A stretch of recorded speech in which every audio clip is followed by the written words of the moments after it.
Bismillahirrahmanirrahim. Assalamualaikum warahmatullahi wabarakatuh. Alhamdulillah, salatu wassalamu ala rasulillah wa ala alihi wa sahbihi wa man tabi'ah hudah.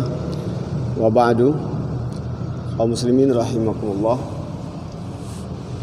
Pada duha kali ini kita membahas insyaallah bagaimana setan melakukan aksi waswisu fisudurin nas dalam hal yang sangat urgen bagi kehidupan seorang muslim, yaitu yang berkaitan dengan salat. Rasulullah Shallallahu Alaihi Wasallam pernah memberikan satu saran kepada seorang sahabat Rasulullah, Utsman bin Abil As, yang diriwayatkan oleh Imam Muslim dalam sahihnya, bahwa Utsman bin Abil As ini berkata kepada Rasulullah, "Ya Rasulullah, sesungguhnya syaitan telah menghalangiku antara aku dan salatku. Yulabbisuha alayya. Salatku dibuat kacau oleh syaitan."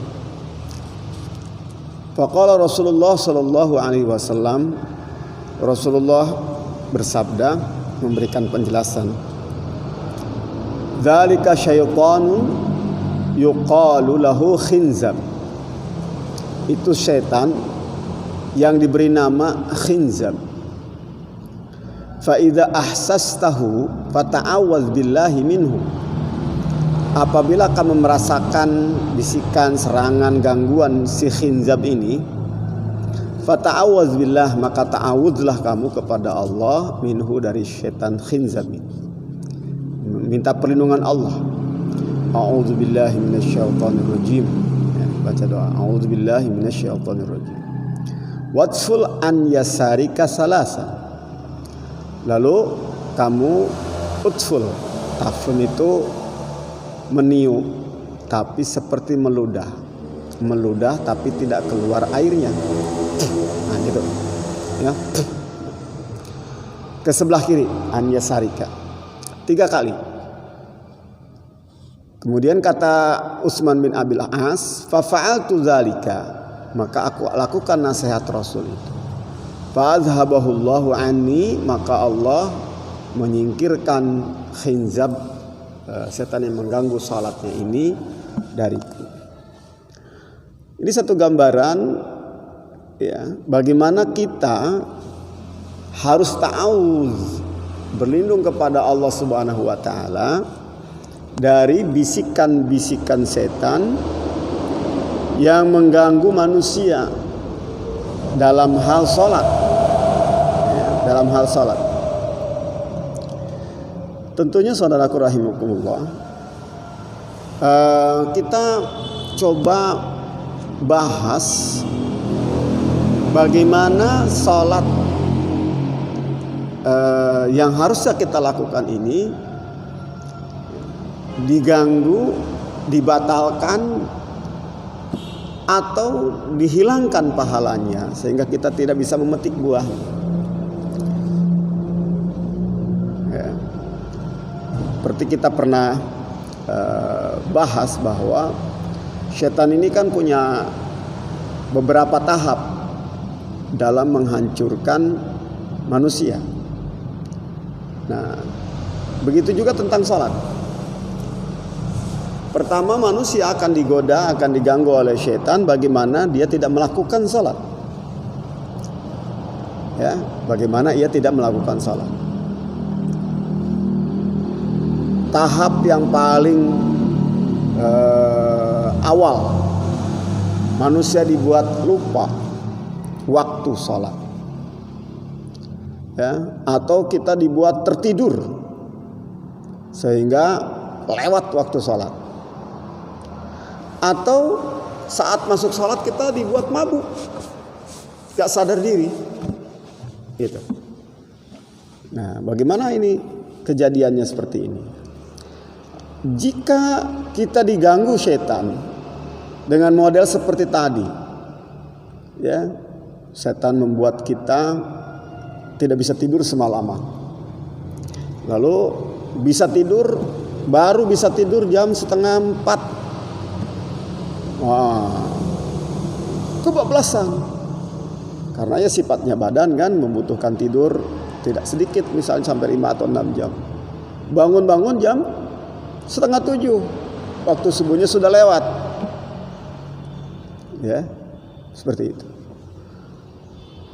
Atau kita dibuat sibuk seharian, ya, mengerjakan ini dan itu, ya, beraktivitas bisnis misalnya, sampai kemudian sampai sore kita baru nyadar, ya Allah, tadi duhur kelewat, saya sibuk ini sibuk itu sibuk ini sampai lupa sekarang sudah asar, waktu duhurnya terlewat. Nah, jika ini terjadi, Rasulullah memberikan solusi, tidak kemudian lantas kita meninggalkannya. Apa kata Rasulullah SAW? Man nama an salatin au nasiyaha fal yusalliha idza dzakaraha. Barang siapa yang ketiduran sampai bablas kelewat waktu sholat, atau ia lupa karena saking sibuknya melayani tamu atau melayani pembeli, ya, dari mulai terdengar azan lalu dia bilang nanti jam 1:30 saya biasanya sepi pedagang. Ternyata pedagangnya pembelinya nggak sepi-sepi sampai jam 3:30. Ia baru nyadar bahwa ia nggak sholat. Nah, kata Rasulullah apa? Sholatlah saat ia ingat. Sholatlah saat ia bangun. Ya, artinya apa? Di waktu asar saat ia teringat bahwa duhur nggak sholat, sholatlah sholat duhur dulu, baru sholat asar. Ya. Bagaimana kalau tadi duhur, subuh ketinggalan karena ketiduran, baru dia terbangun jam 7:30, sholat subuh jam 7:30. Ya. Namanya qadha faitah, mengkodok yang ketinggalan. Sholatlah saat ia ingat. Bahkan andai kapun misalnya ingatnya berhari-hari, baru lupanya berhari-hari. Misal dia meninggalkan sholat duhur atau sholat isya misalnya, ini kejadian nih, datang dari rumahnya berangkat pada maghrib, datang ke suatu tempat yang mau ceramah, ya, datang ke situ ternyata sudah kumpul penuh, masjid sudah penuh. Lalu ia merencanakan nanti saya akan sholat isya setelah selesai ceramah. Selesailah ceramah jam 9 atau 9:30, bubar pulang, nyampe rumah sudah lelah tidur, lupa nggak sholat isya. Sholat subuh normal lagi. Dapat 1 bulan kemudian dia kembali diundang ke masjid itu untuk memberikan taklim, ya, dan tepat waktu. Jadi sholat isya dulu. Nah, habis sholat isya dia sadar, loh, kayaknya bulan yang lalu saya sholat langsung kesini datang ngasih taklim, langsung pulang dan nggak sholat isya. Maka saat itulah ia sholat isya, mengkodok yang tertinggal sebulan yang silam. Ya, supaya apa? Setan kita bikin dia kecewa, ya. Tadinya dia berusaha, lumayan ini orang ini nggak sholat, begitu, ya. Saudara rahimakumullah. Kemudian setan menghalangi kita untuk tidak sholat tepat waktu. Nah, tadi kan sama sekali nggak sholat tidak tepat waktu. Ya, dibuat nanti ada kesibukan ini, ada kesibukan itu. Nah, kita harus lawan. Ini adalah yuwaswisu fi sudurin nas. Dengan alasan kadang ada masalah aulawiyat, lebih utama mana. Dengan alasan karena ini ada tamu, saya harus terima tamu itu wajib dihormati. Ya, akhirnya apa? Tidak pergi ke masjid, tidak sholat berjamaah karena ada tamu. Harusnya kan disiasati bagaimana tamunya diajak gitu. Bagaimana diajak sholat berjamaah sekali. Ya, gitu. Jadi ini pola-pola seperti ini. Ya, tidak tepat waktu. Diajak untuk tidak berjamaah. Ya, harusnya dia bisa ke masjid. Tapi karena ada isu corona, padahal masjidnya sangat dekat, ya, lalu dia kemudian mendapatkan seolah-olah pintu dasar males ke masjid. Ya, ada fatwa ulama bahwa sedang corona, sholatnya di rumah. Ya, dengan alasan melaksanakan fatwa ulama, ya sholat di rumah. Padahal sebetulnya memang hobinya sholat di rumah.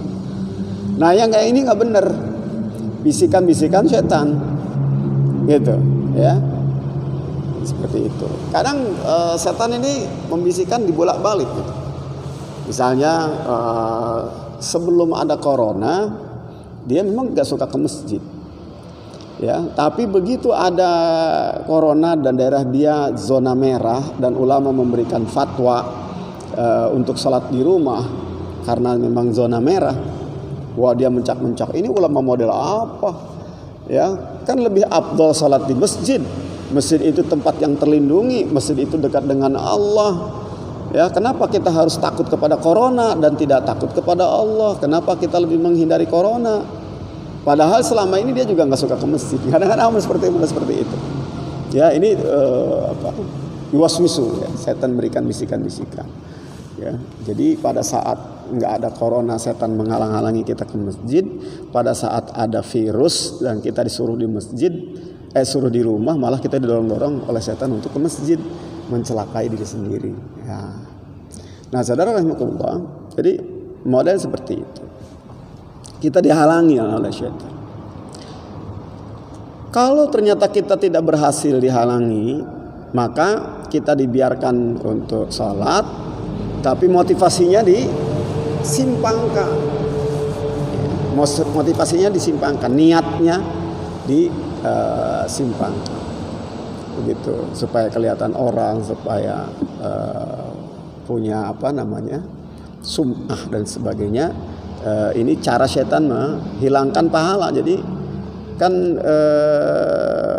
ada hadis Rasulullah Shallallahu Alaihi Wasallam bahwa ana agna syuraka yani syirk, faman amila amala li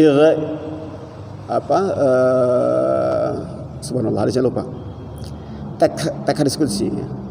Saya ini sekutu yang paling kaya. Maka apabila ada orang yang beramal untukku dan untuk selain aku, maka aku lepas bagianku, diserahkan kepada sekutu itu saja. Artinya Allah tidak menerima amalan yang Rasulullah dipoligami di sana. Gitu kan? Ada tujuan untuk Allah, tapi juga tujuan sampingan yang lainnya. Bukan dalam rangka sedang membuat Allah ridho. Gitu. Nah, apabila kita berhasil tetap bertauhid lillahi ta'ala, ingin mendapatkan pahala dari Allah, ya, maka kita mulai dirusak cara salatnya.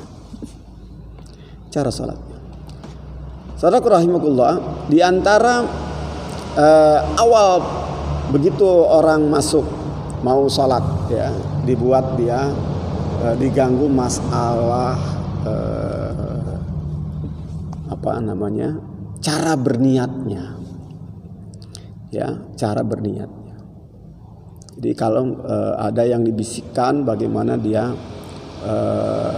berniat itu harus mantap, ya, harus mantap, mempersulit diri dalam berniat. ya, mempersulit diri dalam meniat. Dia ingin memperhatikan bagaimana detail azam hatinya. Ya, kan niat itu azmul qalbi, azam yang ada dalam hati, ya, yang terlintas dalam alam pikiran kita. Sebagian ulama memberikan anjuran untuk membantu hati kita itu, kita melafazkan, ya, usolli fardhu dhuhri arba rakaatin mustaqbilal ka'bah ma'muman lillahi ta'ala. Ya, itu untuk memfokuskan hati. Tapi ada yang kemudian dibisiki oleh setan, yuwaswisu an khinzab ini datang dibuat dia ragu. Di mana usolli yang ia ucapkan itu harus terlafadzkan dalam alam pikirannya saat takbiratul ihram, sehingga kemudian ada perilaku yang berlebihan. Allah, kan nanti lama gitu. Kadang-kadang nungguin hati melafadzkannya, gitu. Berulang salah lagi. Allah, gak jadi lagi, gitu kan? Kenapa? Ada dalam keraguan-raguan. Berusaha untuk menempatkan niat itu dengan tepat, yang sampai kemudian dia makmum, ya, takbiratul ihramnya nggak selesai, nggak beres-beres, kecuali saat beberapa detik imam mau ruku, baru dia kemudian ngejar. Ini kan dalam waktu yang cukup lama, ya, nunggu imam baca Al-Fatihah dan baca surat, ia tidak berhasil mengkonsentrasikan pikirannya, merasa tidak dapat niatnya. Tapi kemudian ternyata dia mendapatkan niat itu, ya, menjelang imam mau ruku, sehingga kemudian dia segera takbir, berhasil, seolah-olah dia merasa benar, lalu kemudian dia ruku bersama imam, tidak baca Al-Fatihah, padahal ia punya waktu yang cukup untuk takbir bersama. Beberapa detik setelah imam takbir, lalu kemudian dia bisa baca Al-Fatihah. Nah, yang seperti ini itu menjadikan sholatnya gagal. Kenapa? Karena dia ketinggalan baca Al-Fatihah dengan benar, dengan baik. Akibat dia digoda oleh setan terkait dengan masalah niat di awal takbiratul ihram. Hati-hati, ya, hati-hati. Ini kadang kita menemukan yang seperti itu. Lebih celaka lagi kalau yang seperti itu imam, makmum di belakang bingung, ya, Allah, berhenti. Dikira makmum sudah, ya, dikira makmum dia sudah takbiratul ihram, sudah selesai karena sudah terdengar kalimat Allahu Akbar, lalu makmumnya langsung Allahu Akbar. Ternyata imam di depan itu membatalkan dan mengulangi takbiratul ihramnya. Makmum sudah lanjut karena dia sudah tidak memperhatikan imam sedang ternyata takbiratul ihramnya diulang. Nah, ini bahaya seperti itu. Akibatnya apa? Salatnya berantakan, acak-acakan. Ini yuwaswisu. Jadi anak orang sudah Allahu Akbar, sudah rapat begini, usollinya tadi niatnya nggak benar, saya ulangi lagi. Ya, ini khinzab ini kerjaannya. Ya, khinzab kerjaan. Sampai ada orang yang karena dia salatnya model kayak gitu, dia malu dan akhirnya tidak berjamaah salat di rumah. Nggak tahu salat di rumah juga betul atau tidak. Ya, nah, kenapa? Karena usollinya malu-maluin. Saya mendapatkan ini, saya musibah saya, misalnya. Saya diuji oleh Allah menjadi orang seperti ini. Orang muwaswas namanya, muwaswas, korban setan, yuwaswisu fi sudurin. Ya. Ada yang model seperti itu sholat. Saudaraku rahimakumullah, kalau tidak di awal dia berhasil digoda dan dirusak sholatnya oleh setan, itu di tengah-tengah. Ya, dibuat lupa, pikirannya sana kemari, mengingat ini, mengingat itu, akhirnya dia lupa. Ini saya sudah berapa rakaat sholatnya. Ya, gitu. Akhirnya dia ulang lagi. Begitu. Saudaraku rahimakumullah.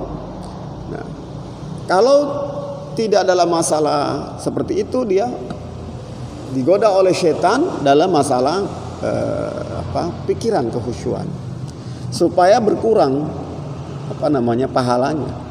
Karena kata Rasulullah SAW, ajru salatil mar'i ala qadri ma ya'qil.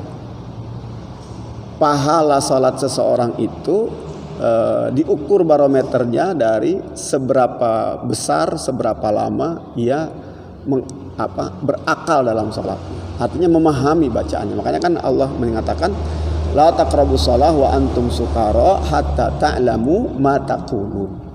Jangan kamu dekat sholat selama kamu masih dalam kondisi mabuk, tidak berakal, tidak bisa memahami apa yang kamu katakan, kan gitu mabuk itu. Kapan kita boleh sholat, kapan kita maju sholat? Hatta ta'lamu ma taqulun, sampai kamu bisa paham, bisa tahu, bisa mengerti apa yang kamu ucapkan. Ya, jadi seperti itu. Ya, maka kalau ingin salat kita afdal, ingin salat kita khusyuk, kita perlu memahami makna-makna setiap bacaan-bacaan salat itu.